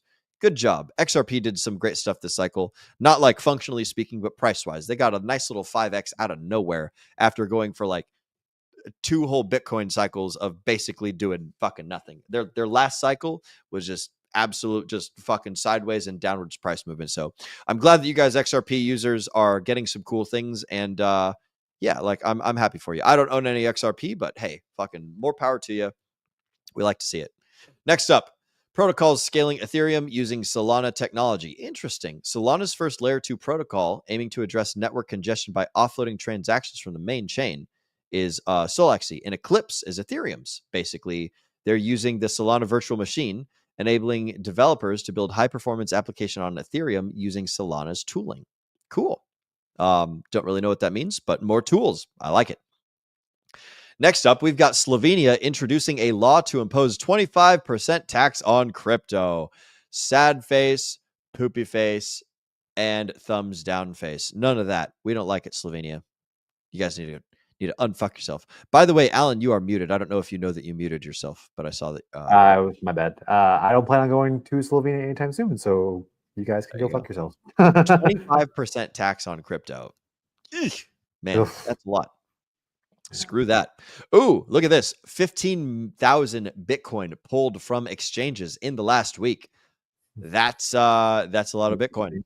So all that stuff, you can't buy it anymore.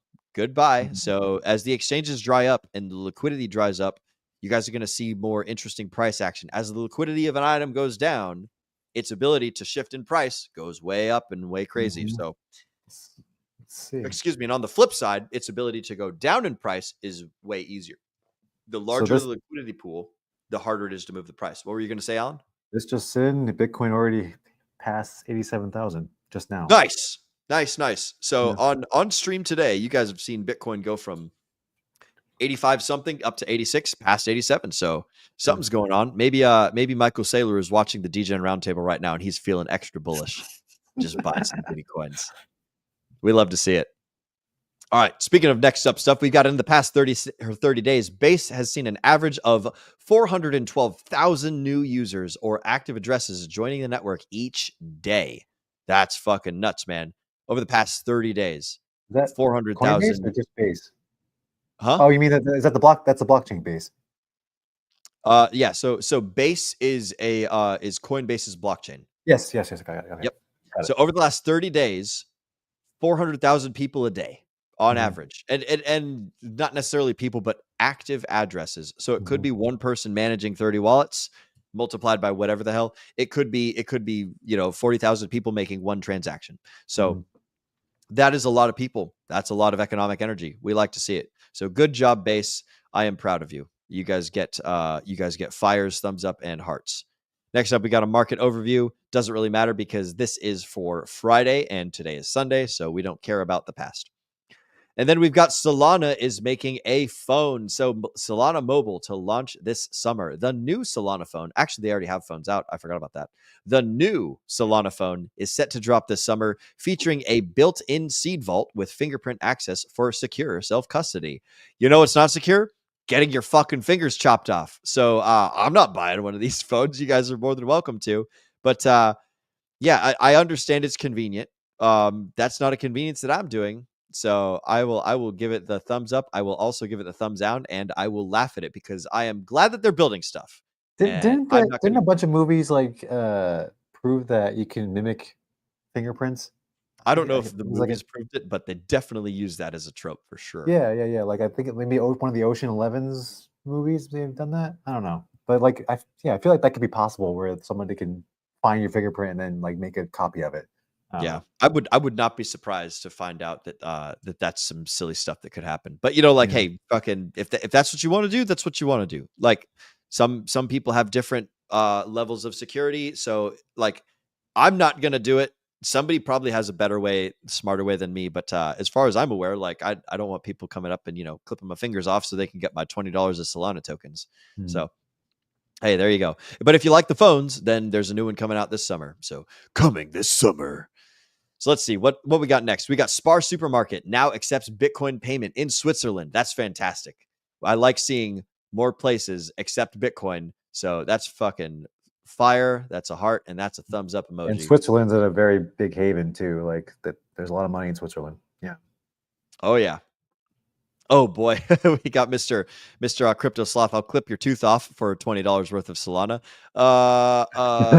Clip my fingers off, clip my teeth off. We'll see what we can get.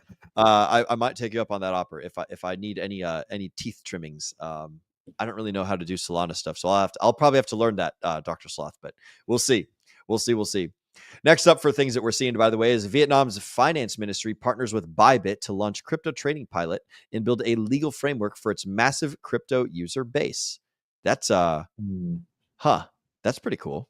I don't know much about Bybit, but I do like that they're a trading pilot. What is a trading pilot? Yeah, what's a trading pilot? Maybe it's a system. But building a legal framework, not terribly fond of that. But you know what? I'll give it a thumbs up because I like seeing it.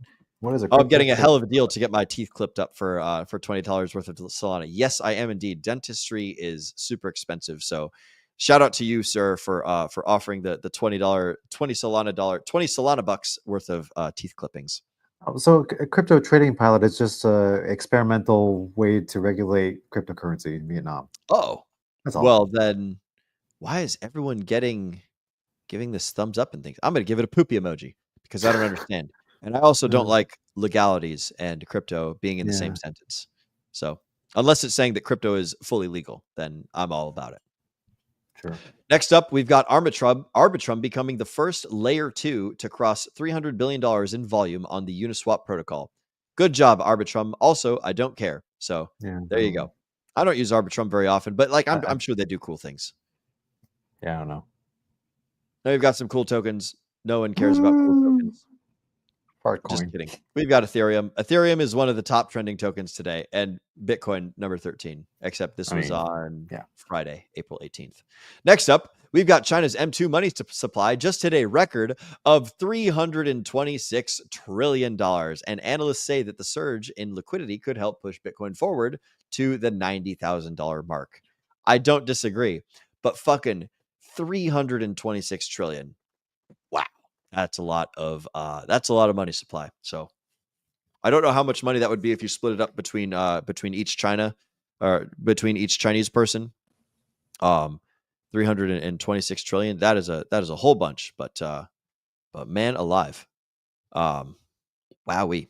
So good job, China. That's a lot of money. And hopefully you spend it on Bitcoin and pump my bags, because then the Bitcoin goes into buying Hex.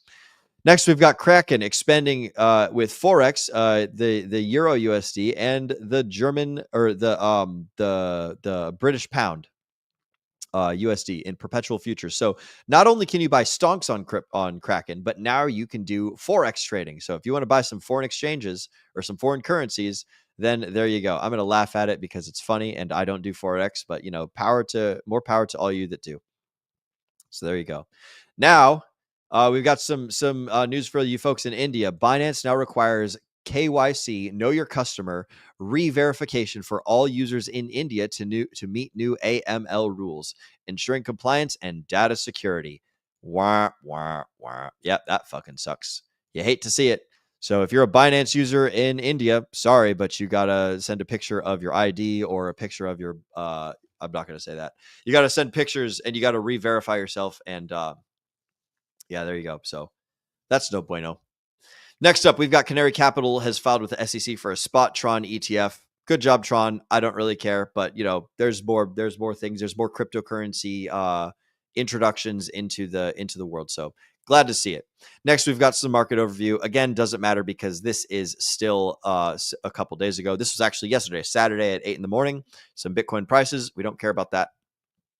Next up, we've got a Arizona Bitcoin Reserve Bill, SB 1373, has been passed by the House Committee of the Whole. So I don't know. Oh, it's not fucking enacted yet, but it's one step closer. We are at we're at 4 passed out of 6, taking action on step number 5.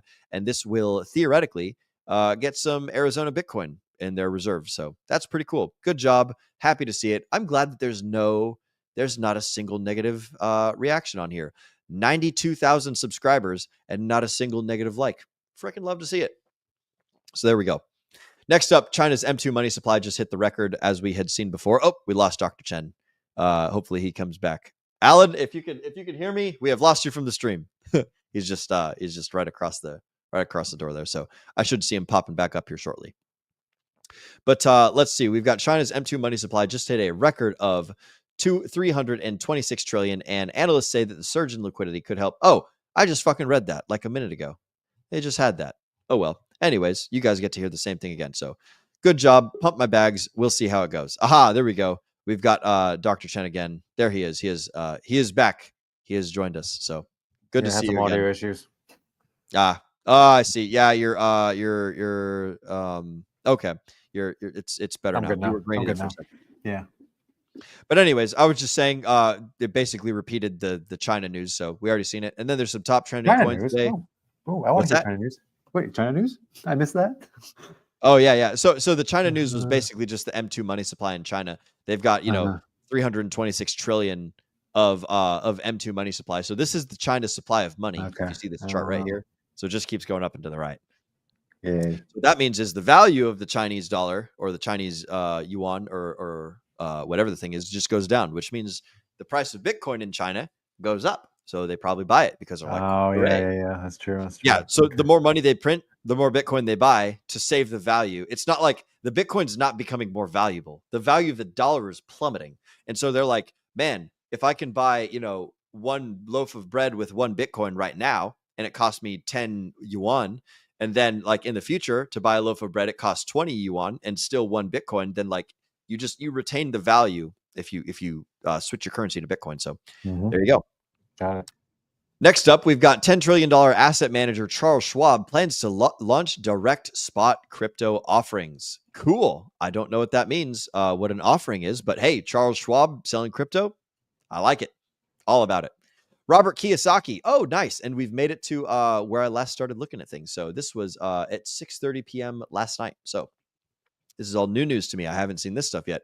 Robert Kiyosaki urges buying Bitcoin now, predicting it could reach $1 million by 2035. Ooh, $1 million. Yeah. Everyone's saying Bitcoin's going to reach $1 million. $1 million. $1 million. Yeah, buy Bitcoin. Like it's pretty good, pretty cool thing. I enjoy it. Again, not financial advice. Do your own learning and stuff. Don't rely on my conviction to make your financial decisions. But yeah, Robert Kiyosaki has long been a fan of Bitcoin. Long been a fan. Talking about it reaching $1 million eventually. So 2035, it might do it. Who knows? We'll see. But that's his prediction, or saying he's predicting it could. So look at that. He is predicting, which is a variable, and then he's predicting that it could. So we got a variable by a variable squared. So we've got one variable times another. So there we go.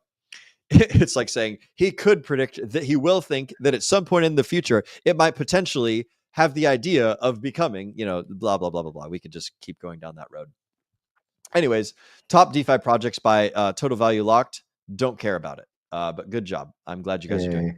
Just kidding. Some of these are probably actually, I don't know what any of these do. I know Aave is a lending protocol. So if you guys want to borrow money, then Aave V3. There you go. Good luck. Bam. I don't recommend it, but good luck with that. We've got a quote. Yes, good luck indeed. We've got a quote from Mr. Michael Saylor. Bitcoin has no counterparty risk, no company, no country, no creditor, no currency, no competitor, no culture, not even chaos. Man, this guy is good at casting some spells. So I'll give it a laugh. I'll give it a thumbs up. And is there a wink option? Man, if there's a winking option, I guess that's a pretty winking option. So there we go. We're winking at that. Michael Saylor's good at casting those spells. He's good at hypnotizing the audience, and like a lot of that statement is not wrong. There's there is no company. This part isn't entirely correct about no competitor. There's a bit of competition against Bitcoin. I'm not sure if he's heard about it. Apparently, there's culture. There's definitely culture. He's being oversimplifying for the sake of being a zealot. This is much like a priest in any religion or just any sort of religious fanatic, just talking super positively about the thing that they believe in, because they have to. That's the way that the thing works. And shout out to Michael Saylor. He's doing a great job for marketing for Bitcoin, and so we'd like to see it. Next up, though, we got the Crypto Chill Zone chat room by Crypto News. Alpha, memes, and markets all move in one place. Ooh, the Crypto Chill Zone. This is interesting. I'm gonna click it because oh fuck, this is the same damn shit. There's a lot of people commenting. I'm not interested. Yeah, a bunch of comments and stuff. The signal to noise ratio in those rooms are pretty deplorable. So these guys are shouting out the Crypto Chill Zone. Oh, it's by Crypto News. So this is their own little chat room. So cool beans. Advertising it. Yeah, there you guys go. Good to see. So I'll give it a thumbs up too, because it's made by these guys. So I'm not going to spend my time in there, but you are allowed to do the thing. Next, we got investment firm Abraxas Capital bought $250 million worth of Bitcoin in the last 4 days. Nice. I don't know what Abraxas Capital is, but I like to see people pumping the bags. So there we go. Next up, we've got Ethereum fees dropping to 1 penny, cheaper than many layer 1 blockchains. Yes, we got super low Ethereum fees right now. So I don't know what they're doing on Ethereum, but the gas fees are nice and I like it. So if you guys are worried about gas fees on Ethereum, then hey, maybe not right now. I don't know how long this will be, but there you go. You got an Ethereum gas tracker. So I'll give it a thumbs up. I'll give it a fire, and I'll give it a little love emoji. Next up, we've got BitGet is investigating in unusual Vox USD or Voxel USDT pair trading activity. Some users may face risk control measures, but all platform functions remain normal. I don't know what that means, but okay. Yeah, way in the weeds. I have no clue. Bitcoin went down to $84,000. Again, guys, remember right now it's at $87,000. This was just earlier today. So Bitcoin has gone today from 84,000 all the way up to 87,000. So it's looking good, feeling nice. I like those green candles. Got some more market overview. And then we've got Hayden Adams. Solana has a better roadmap, team, and approach if the plan is to do DeFi on layer 1 with vertical scaling. Ethereum has been working towards layer 2 centric horizontal scaling roadmap for 5+ years. You want to throw this away at the final stretch because of what reason? So Uniswap Labs CEO Hayden Adams says that Solana has the edge when it comes to building DeFi directly on layer 1 over Ethereum. That's interesting. So if you're familiar with Uniswap, Hayden Adams is the guy who made it. He's the guy who started it. He's the main speaker dude. Think what you will about him. These are his thoughts on Solana versus Ethereum when it comes to building decentralized finance on the blockchains. Now, I will say that Ethereum is a lot older than Solana, and they've got a lot more under their belt. Solana is the new shiny thing, but Solana also crashes all the time. There's a lot of problems with Solana, and I don't know how well they're doing at fixing it, but if they can make it better, they can make it better. So I'll give it a thumbs up.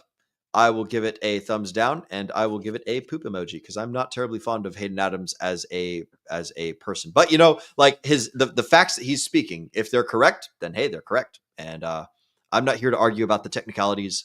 I'm simply here to say that's what this man has said because it's campfire story time.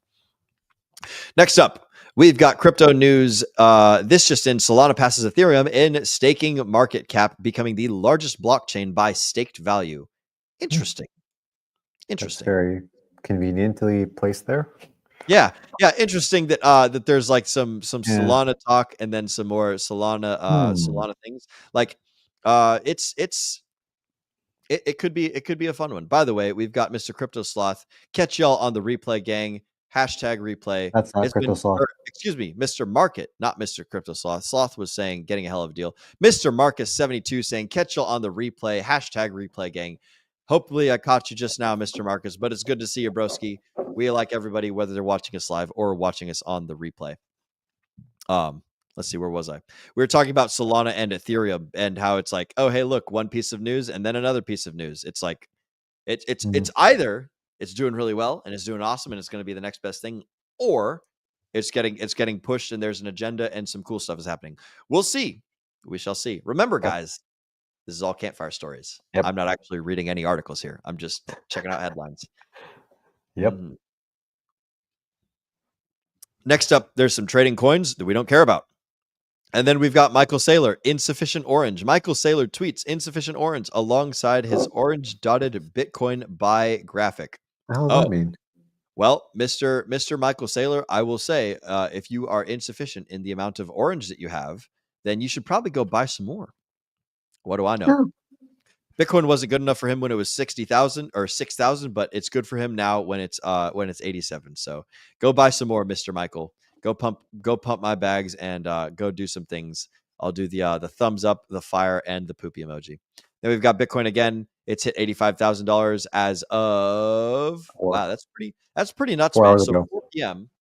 and it's currently 8:30. So like we're at 87,166.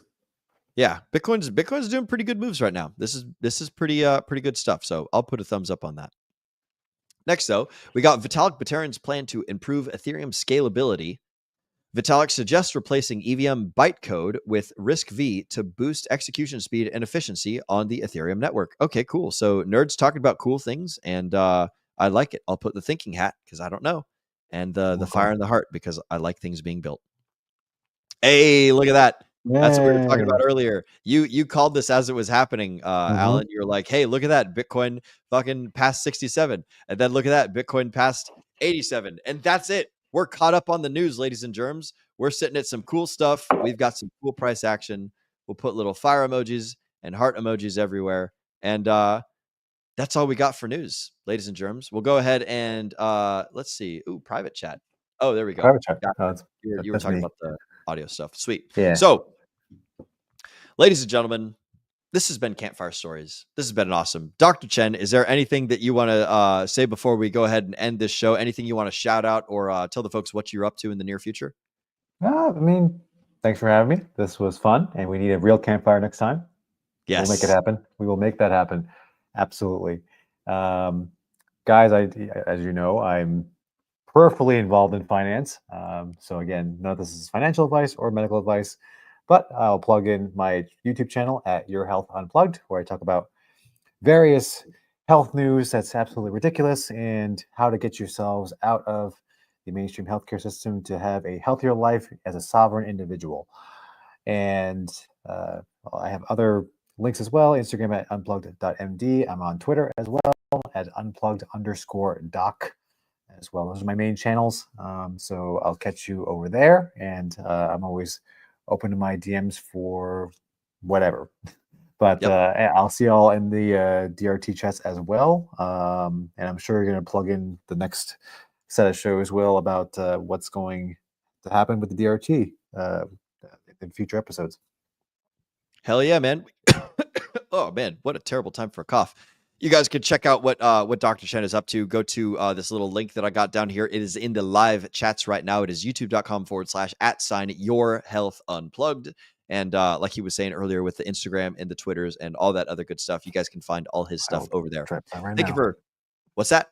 I'll drop that right now. Okie dokie. Can you send it in the private chat? Because I don't know if you're a moderator on the DRT channel, so I might have to drop it in here. No so worries. just copy paste it, put it in the private chat. Excellent. Absolutely. There's Instagram, and then I will copy link address, throw it on over in the live comments. So there you guys I'm go. on TikTok, by the way. I got on the China website. Oh boy, the China website. I'm actually doing pretty well on TikTok. Pretty well. The gentleman with his eyes closed has a TikTok account. You got to wake up, Alan. yeah, I got to wake up. But actually, TikTok has been my best channel so far. Actually, ironically. Yeah, if you can save some people on TikTok, then like, hey, freaking that is super awesome. I'm all about it. So you guys can find all of his stuff over there on Instagram, UnpluggedMD, over here on X, and I've got that YouTube up, so you guys can check it out. I put those in the comments, and so have you got anything fun and exciting going on in the near future? Any cool streams that you're or cool medical things that you're looking to talk about? Yeah, I mean, we right now there's a 3-part series on a recent Tucker Carlson interview with a surgeon who is claiming that it doesn't pay to be white, apparently. So that's actually a very interesting interview. And then Tucker Carlson has been just nailing it with the interviews lately, and I've been like absolutely like jaw dropped, flabbergasted as to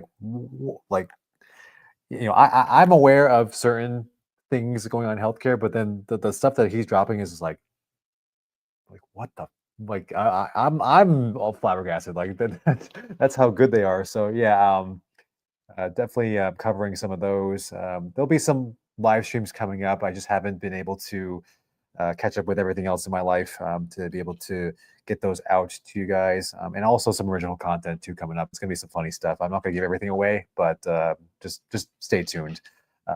Catching up to those very shortly. Everything's already stocked up to be ready to shoot it, but it'll be some interesting stuff out there. Yeah. Excellent. Fantastic. Well, we're happy to see it. Folks, for you guys that want to find any of my socials, you can find all of my stuff at will.pls.fyi. That is my URL for everything for me. If you want to check it out, check me out on Twitter. It's just twitter.com/Will Stevenson X, all one word. And that's all I've got on that. But more importantly, oh goodness, I muted my mic. I forgot that I had that as a hotkey. Am I back? I'm back. Yes, you're back. All right, excellent. Apologies, guys. You guys should check out the DGen Roundtable Telegram. I'll go ahead and show you right now. But if you go ahead and look, go to t.me/DRT. Join now. It'll bring you right over to this fantastic room. This is the DGen Roundtable. This is the DGen Roundtable chats. We've got all sorts of cool and awesome stuff in here. We've got campfire stories where I forward all these news articles that we went through today. I find all the good ones and I filter out all the crazy, silly things. So if you guys want to read along on the campfire stories along with me, I've closed the topic. So only admins can put things in here. So if you guys got a story that you want to check out, then just message me at Will Stevenson, any story that you want us to look at for our Sunday show or the end of the week. You can react to things that you like, and you can remember that we love you all.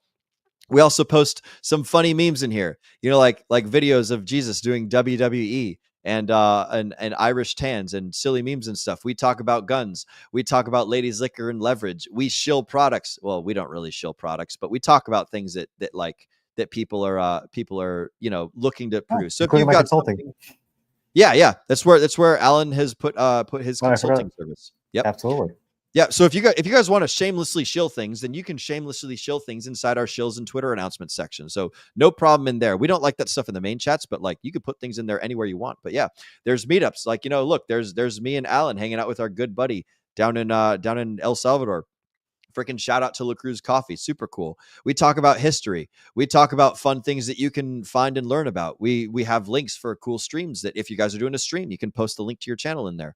We talk about fitness. We talk about things that are happening to community members, like people are making boatloads of money and they're posting their wins in here. We talk about sports. We talk about anime. We have Telegram exclusive streams that I bet you guys wish you could see, where Agent J does a shit ton of technical analysis and just totally awesome stuff. So check it out in there. Talk about politics, even talking about Dungeons and Dragons and video games and other such fun things. The DGen Roundtable Telegram is super cool and awesome place. So all you got to do is go to t.me/DRT join now. As you guys can see, this is our super cool and awesome little, you can scan this QR code right now if you're watching us live, or again, just go to t.me/@ or t.me/DRT Delta Romeo Tango join now. And you could be a part of the DGen Roundtable community. Super awesome, super fun in here. We love having everyone, and it's a good time. And with that being said, that's all that we've got for you guys tonight. I want to thank you all for joining us here on the DGen Roundtable. Or excuse me, I want to thank you all for spending your valuable time with us here on the DGen Roundtable. As Agent J often says, we know that time is your most valuable asset, and we appreciate you spending that time right here with us. Ladies and gentlemen, my name is Will Stevenson, but more importantly, you have been watching the DGen Roundtable. I would normally say, Mrs. Producer, go ahead and get that trigger finger ready, but I'm the producer today, so I have to make sure that I have my trigger finger ready. Because it's time to remind all the folks at home to remember to DGen responsibly. Oh shit, I missed it. There we go. To DGen responsibly. I almost unmuted. There you go. You guys get the outro.